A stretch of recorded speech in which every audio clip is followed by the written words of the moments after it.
As we've been reporting this week, for the first time, Patsy Ramsey answered questions under oath about the murder of her daughter, JonBenet. John and Patsy Ramsey are being sued by a man they say, quote, represented too many unanswered questions in JonBenet's death.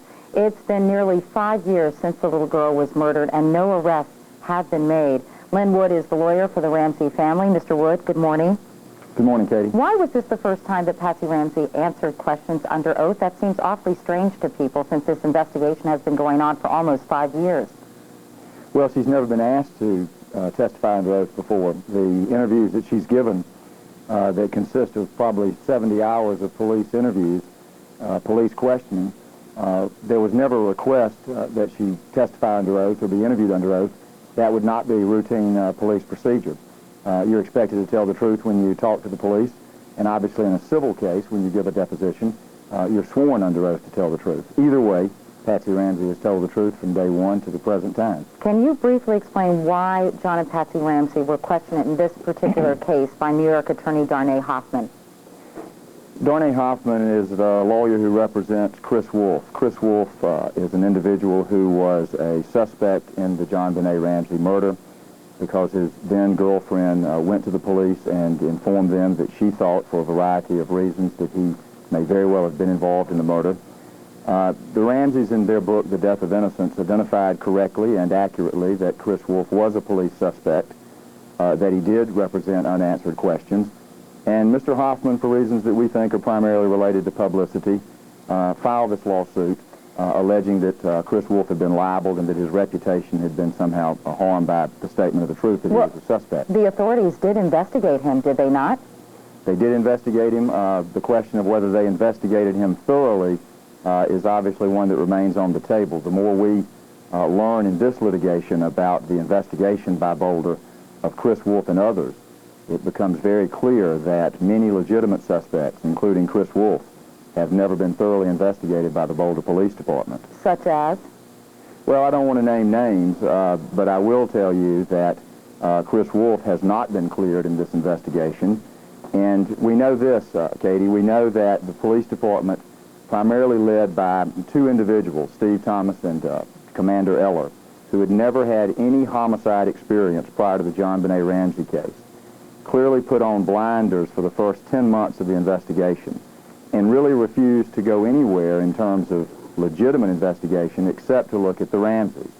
So anyone in Boulder who does not have an alibi, who was capable of committing a brutal, perverted murder of a small child, legitimately still should remain under suspicion and be investigated. If that is the case, though, Mr. Wood, why can you not raise possibilities of suspects here this morning without naming names? In other words, with no other suspects, obviously the attention remains on John and Patsy Ramsey.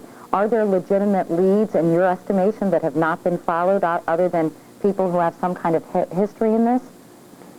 Katie, I don't believe that the police have ever thoroughly investigated or followed up on, in all probability, any lead outside of the Ramsey theory that they have pursued. A theory that I might add is basically, from what I've learned, based on thin air. The Ramseys are not the only individuals that have been deposed in this case. I have taken the sworn testimony under oath of Police Chief Mark Beckner, of former District Attorney Alex Hunter, former Detective Steve Thomas, one of the Ramseys' accusers in his book. And I'm not at liberty because those individuals have claimed confidentiality. They don't want their testimony made public, just as Chris Wolf has not wanted some of the things we've learned about him made public. The Ramseys have not claimed confidentiality, and that's why you're able to obtain copies of their deposition yesterday. And in fact, but we've learned a lot from those other, excuse me one second, we've learned a lot from those other depositions.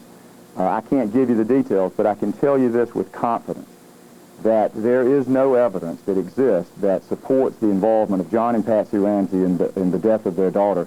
And this investigation has not thoroughly followed up on many leads of legitimate individuals who should have been investigated long ago. Several times during this deposition, Mr. Hoffman asked if Patsy was involved in writing the ransom note. We're going to take a look at her response, followed by her husband's response to a similar question asked the following day. Sure. Did you write the ransom note that was found on December 26th at your Boulder home? I believe you've already asked me that, and I just- said I did not write the ransom note, no. And did you have anything to do with the death of your daughter? No, sir, I did not. I base my opinion on that I know my wife. I would stake my life on the fact that she did not murder her child. She did not fake all of this nonsense, and she did not write this bizarre note. Of course, the ransom note has been a major bone of contention. Many people do believe that Patsy Ramsey did write this note. Why is that the overall sense, in your view? Well, you know, that's the only thin thread that anyone can in any way hang their hat on to make an accusation against Patsy. But let's look at the truth about the ransom note. The Boulder authorities hired 4 of the individuals they considered to be the foremost handwriting experts in the country. 3 of those experts said that there was no indication that Patsy Ramsey had authored the note. 1 of those experts found indications but did not and would not state that Patsy was the author. The combined result of those experts clearly has been, as admitted by District Attorney Alex Hunter, that there was little possibility, very low possibility, that Patsy Ramsey wrote that note. It is very difficult for one to be eliminated as the author of an individual writing because we all tend to learn how to write in similar ways. But the dissimilarities are so great that I believe any legitimate examiner would conclude that there's little or no chance that Patsy Ramsey wrote the note, which is the conclusion of the Boulder authorities experts. Mr. Wood, in closing, as I mentioned before, it has been almost 5 years since JonBenet Ramsey was found brutally murdered in the basement of the Ramsey home. In your view, if neither John nor Patsy Ramsey was responsible, will the killer ever be found? The killer will not be found, Katie, unless the Boulder authorities finally will admit that they have had a flawed and failed investigation and will go back and start afresh. Include the Ramseys in the investigation, but go back and do what's never been done before. Follow the evidence, investigate the suspects thoroughly, and don't wear blinders and look only inside the Ramsey household. There has not been a legitimate investigation of this case, and the public will ultimately know that. The civil litigation will ultimately reveal the truth that this family has been falsely accused by a failed investigation.